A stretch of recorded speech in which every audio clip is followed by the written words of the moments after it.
Wait. Before we start, just want to make sure we're clear here. While this podcast talks about sobriety, mental health, and addiction, it is not meant to replace professional medical advice. Welcome to Sisters in Sobriety. I'm Kathleen. And I'm Sonia. And we're ex-sisters-in-law, brought together in marriage and bonded through our sobriety journey. Join us as we talk sobriety, addiction, and everything in between. You're in for quite a ride.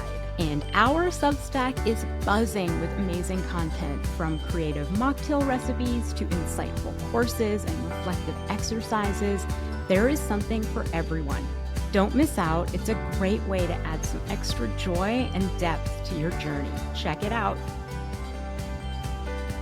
Hi, we're Kathleen and Sonia, and you're listening to Sisters in Sobriety. Thank you so much for being here today. And today we are continuing our discussion from last week about mindfulness. All right, so I think we are all starting to understand the importance and the benefits of mindfulness in recovery. But I think the actual practice of mindfulness is where most of us struggle. So it would be great, Kathleen, if you could guide us through a meditation. I will definitely do that. So I do want to say that if you are driving right now, do not do this. You can listen to it and you can understand what I'm doing. But if you're operating heavy machinery, then please don't do this. But we will put a highlight into this so you can come back to it and listen to it as a standalone. Okay, so come into a comfortable seated position, or you can be lying down. And I want you just to take a moment to get even more comfortable, meaning if you need to just adjust yourself to be 10% more comfortable in your position, do that now. If you are seated, it can be helpful to have your feet flat on the ground, but you don't need to. Just be comfortable. Let's take a deep inhale together through the nose and an even longer exhale through the mouth.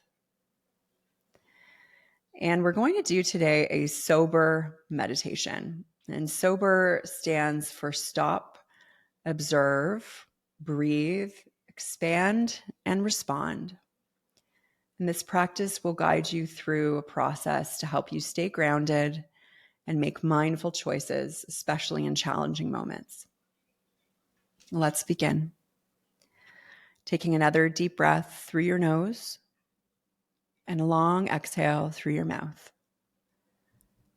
First, take a moment to stop. Whatever you're doing or thinking about, just pause for a moment and take a deep breath in. And as you exhale, let go of any tension in your body. Gently bring your attention to this present moment. We're going to now observe what's happening within and around you. Start by noticing your thoughts. How are you feeling right now? Just observe without trying to change anything. There's no judgment here. Tune into your body. Notice any physical sensations. Are there areas of tension or discomfort? And simply observe without reacting. You can listen to your surroundings. What sounds do you hear? What is the closest sound to you? And what is the furthest sound?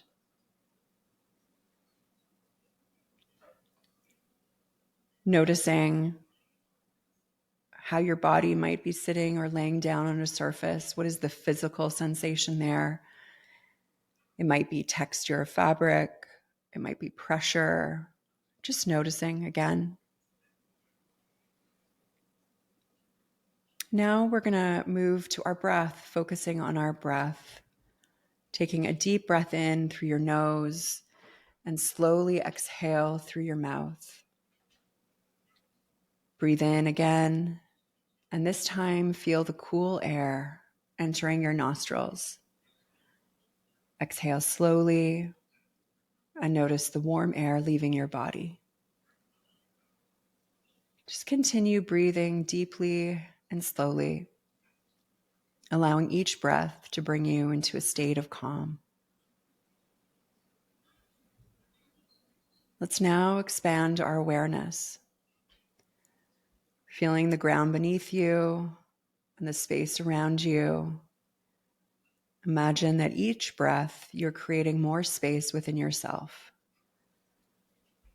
Expand your awareness to include the thoughts, emotions, and sensations you observed earlier. Allow everything to just be as it is, creating space for it all without judgment or reaction.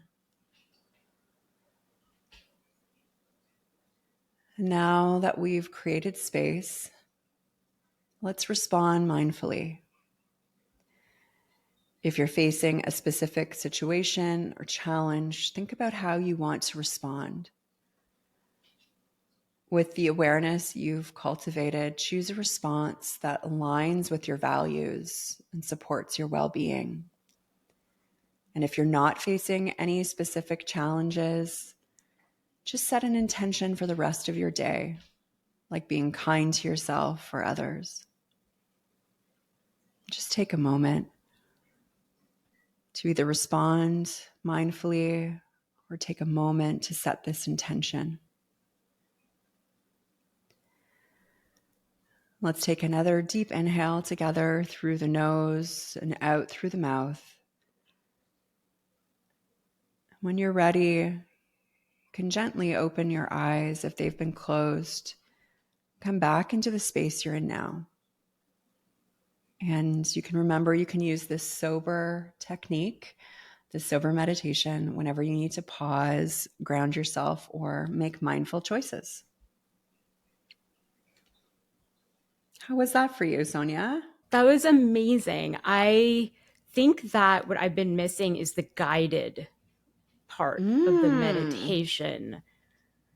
And when there's too much silence, that's when I lose it. And so having you constantly guide it was actually really helpful. It wasn't distracting. It's actually more distracting to me if it's totally silent. Yeah. Guided meditations are really, really helpful. I do a lot of guided meditations because I too, even though I've been meditating for years and years and years, sometimes I can't sit for 20 minutes in silence and I just need someone's voice to anchor myself to. Yeah, I think that was so helpful. I was doing mantra meditations and was running into the same problem because it was up to me to repeat the mantra. I would just lose the thread. But so I will say this meditation actually changed my idea of mindfulness. But how do you address skepticism or misconceptions about mindfulness? I think the biggest misconception I hear is that you need to empty your mind or meditation is like finding enlightenment. I think the emptying the mind thing is very, very common and it's a practice. So my mind wanders all the time in meditation, but the practice is bringing it back to the present moment. And it's just mental fitness, right? It's like fitness for the mind. You're building that muscle of just coming continually back to the present moment. But skeptics, they can be skeptics. That's totally fine. They can be skeptics. There's tons of scientific research to support the benefits of mindfulness and meditation. And I think it's also just one tool among many that can support recovery. So you got to do what's right for you.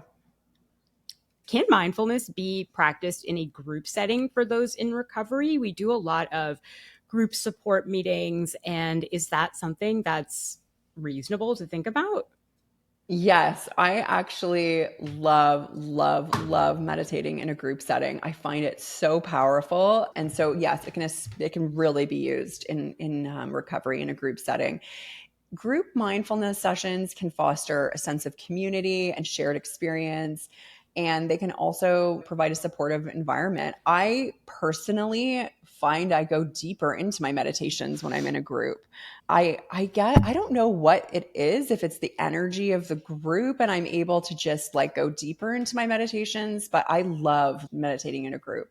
And I think you can learn from other people's experiences. So hopefully after a meditation session in a group, whoever's facilitating that will say, Were there any observations? And someone says, well, I wanted to fidget, or I wanted to itch my nose every 5 seconds. And you can see that people do not just sit and then empty their minds, right? Like, it is a practice. So, what are some challenges people face when starting mindfulness practices in sobriety? I think the thought that it's going to be too hard or I can't empty my thoughts, like those are common. Just feeling like I can't do that. But common challenges when first practicing are restlessness, impatience, frustration. Oh my gosh, I have sat in meditation before and just wanted to scream my head off because I was so frustrated. So I think that people might find it hard to focus or feel uncomfortable with their thoughts or emotions initially. And it's really important just to know that this is normal. That is part of the practice. It takes time and patience to develop a mindfulness practice. And I really think it's helpful to start small. So, like 5 minutes. Yeah, I would like to also say that the beginning of sobriety is I was crawling out of my skin. And so Mm-hmm. I just want to normalize that for everyone out there that, yeah, maybe even start with 1 or 2 minutes. Should be 30 a, seconds. yeah, I think it's really important to acknowledge that it's a really tough time and like you have a lot of anxiety and discomfort and irritability, but set small goals for Mm-hmm. mindfulness. What mindfulness techniques are particularly useful in maintaining sobriety? The sober technique that I just ran through is a really good one. Also, techniques like urge surfing. So that's what we talked about when we think of the cravings like waves. So if you think of mindfulness like your surfboard, it helps you be able to surf the waves. So watching them rise and fall and not acting on them. And then the sober breathing space is really great. So stop, observe, breathe, expand, and respond can really help people pause and respond mindfully to situations. So both of those techniques can really help people manage their impulses and stay centered. I also think grounding techniques are really good. So, okay, feeling your going through all of your senses. So, what are you seeing? What are you hearing? What are you smelling? How does your physical body feel? What can you taste in your mouth? So, just grounding again into the present moment. I think that's really important to remember. I forget that, like check in with your senses Mm-hmm. to ground yourself. I think that's something that's really easy for us to do, even if it takes like 30 seconds. So, speaking Mm-hmm. of time, how much time should we be dedicating to mindfulness practices each day, especially for beginners? Don't have to be sitting in meditation to have a mindfulness practice. If you just take a few seconds many times throughout the day to be like, I will take a sip of my tea and I will feel the water in my mouth or the tea in my mouth, and I will notice the temperature and the smell, that will take you 30 seconds. That is mindfulness. If you're starting a seated meditation practice or a lying down meditation practice, then start with 2 minutes, 5 minutes. There's so many guided meditations out there that are 5 minutes. Work your way up to 10. I do think it's really amazing to have a consistent meditation practice every day. I think there are benefits to the routine of it. It can set your day up really well in the morning. That being said, if that's not for you, then just practice mindful moments throughout the day.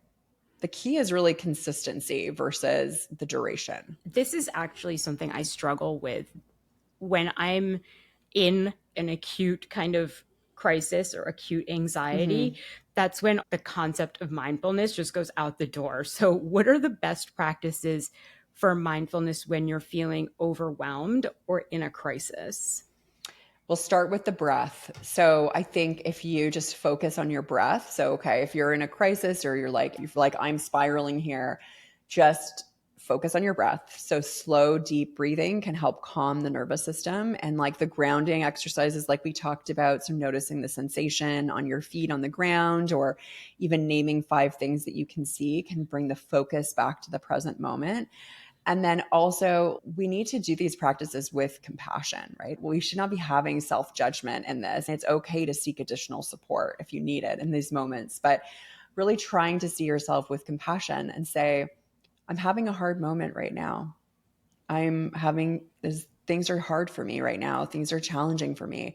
And focusing on your breath, I'm just going to take one deep breath through my nose and a long exhale through my mouth, and just ground yourself down little by little. So, what specific mindfulness practices help accepting that present moment without judgment? And I think a lot of us have that judgment of our Mm-hmm. feelings. Well, we talked about it earlier on in this in the episode, but loving kindness meditation is practicing loving kindness to yourself and then also directing that outwards. But usually it starts within ourselves. And that is sending ourselves goodwill and kindness to ourselves and then out to others. And it really can foster a sense of acceptance. And then also, just even the practice of mindful observation, noticing things in the present moment without trying to change or judge them. Like, that is the big difference, is that we don't need to change necessarily what is in this present moment. We're just going to be with it. And I think that when we can show ourselves compassion and say, I'm here in the present moment, I'm not going to judge. I think that when we notice small things in the present moment without trying to change or judge them, we can really deepen our self compassion and we can really come to the present moment. So, how can mindfulness be incorporated into routine activities? I've started to notice that I mindfully walk my dogs. So, Mm. because actually, partly because they have stopped really walking and they just walk in circles. And so I just am able to stand there, walk really slowly, and just be like super Mm-hmm. mindful. I look up at the sky and I look down at the ground and I do some people watching. And so I've noticed that I've been mindfully dog walking. Yeah, I would say take that even further. Like, with each step you take, notice your foot on the ground and how it moves forward. And what is your feeling of the earth beneath you? Like, take it into that physical level too. But that's a great, you can absolutely integrate mindfulness into your routine activities. So I often suggest, when people are trying to incorporate mindfulness into their daily activities and they want to have consistency, well, what are the things that you do consistently? Hopefully, you're brushing your teeth consistently. So, how would you brush your teeth mindfully?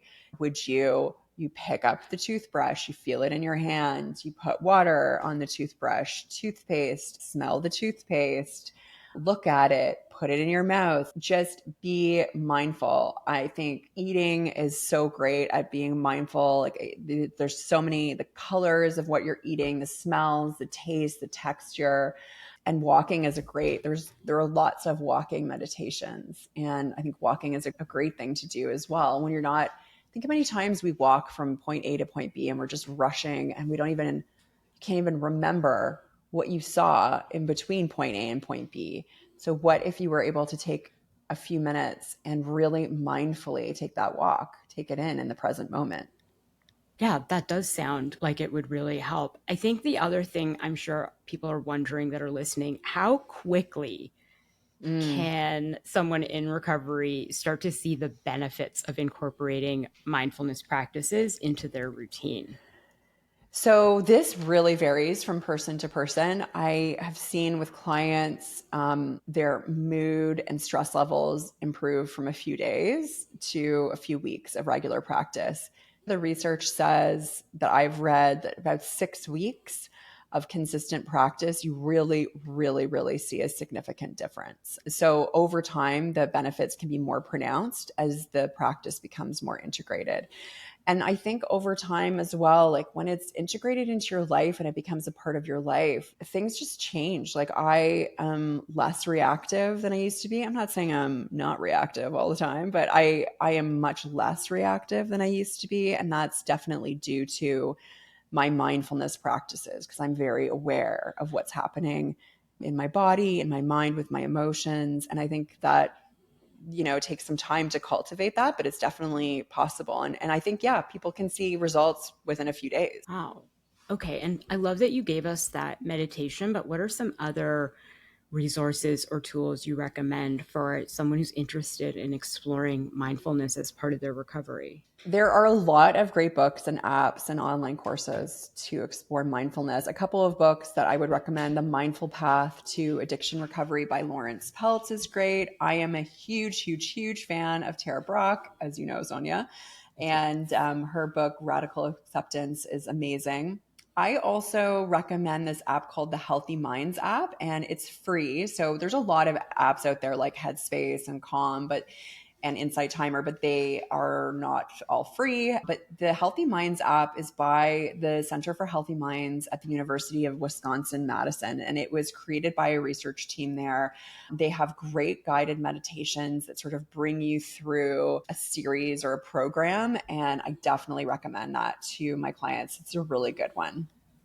Okay, you told me about that one, and I think I'm going to start using that because I really need some guidance.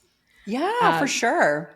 So what future trends do you see in the practice of mindfulness in everyday life? Well, I'm going to say my future trends are going to be more on the optimistic side, because I am very optimistic that mindfulness will become even more integrated into our everyday life, both personally and in professional settings. So I think technology is going to play a big role in this, with apps and devices that make mindfulness practices more accessible and personalized. I think that already we're seeing the ability to have a mindfulness practice much easier than in previous years. I think we might see more AI-driven tools that offer customized mindfulness routines, like based on your stress level or what's happening in your life. I also think there's going to be mindfulness that'll be integrated more into workplaces and schools. And I'm hoping that there will be an emphasis on mindful consumption. So what people use, people using mindfulness to make more conscious choices about what they buy and what they eat. But I think for myself in my practice, I'm integrating mindfulness more and more, especially into relationships and to how couples relate to each other, where I'm having my couples, what I see, do a baseline mindfulness training with me. I think that the future of mindfulness is bright. And I think as more and more people recognize its benefits, it's only going to get stronger. So, Sonia, I talked a lot in this episode. What resonated with you the most? So much, right? It's all pretty new to me, but I think the idea of having many moments of mindfulness, that is what resonated with me the most, and the thing that I'm going to most take from this episode, which is I think I'm so used to like attacking things like a problem. And so it's like, let's do this mindfulness. Let's sit down. Let's get the books out. Let's get the app and let's do this. But I think that I can find moments of it during the day. And so I really want to start integrating that into my life. I was on the subway yesterday, and I could have taken a moment with the sound of the subway. I could have taken a mindfulness moment. And I think I'm going to start really looking for those moments a little bit more. That's amazing. I think that's so great that resonated with you. And it's so important, those mindful moments themselves. Like, you don't have to have this crazy 20 minutes sitting in cross-legged position mind meditation practice to be mindful, but you can just live your life and then have many moments throughout the day of present moment awareness. And that alone can be transformative. Yeah. I mean, shout out to my brother and his ankle calluses, but it's not, I don't think that that will ever be me. Thank you for listening to Sisters in Sobriety, and we'll see you next week. This was Sisters in Sobriety. Thank you for listening and being with us today.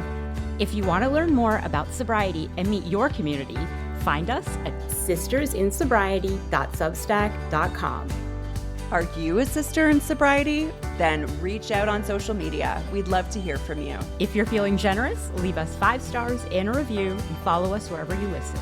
You'll never miss an episode. Until next time.